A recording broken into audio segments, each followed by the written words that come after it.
ஹர ஹர சங்கர ஜய ஜய சங்கர ஹர ஹர சங்கர ஜய ஜய. சத்தியம் என்றால் வாக்கும் மனதும் ஒன்றுபடுவது மட்டுமல்ல, நல்ல மனசிலே தோன்றுகின்ற நல்ல எண்ணங்களை வாக்கில் சொல்வதே சத்தியம்.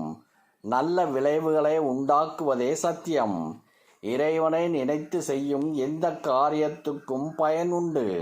அறியாமல் செய்தால் கூட அதற்கும் பயனுண்டு. நாம் நிலையாக நிற்க வேண்டுமானால் அசையாத ஒன்றை கெட்டியாக பிடித்து கொள்கின்றோம்.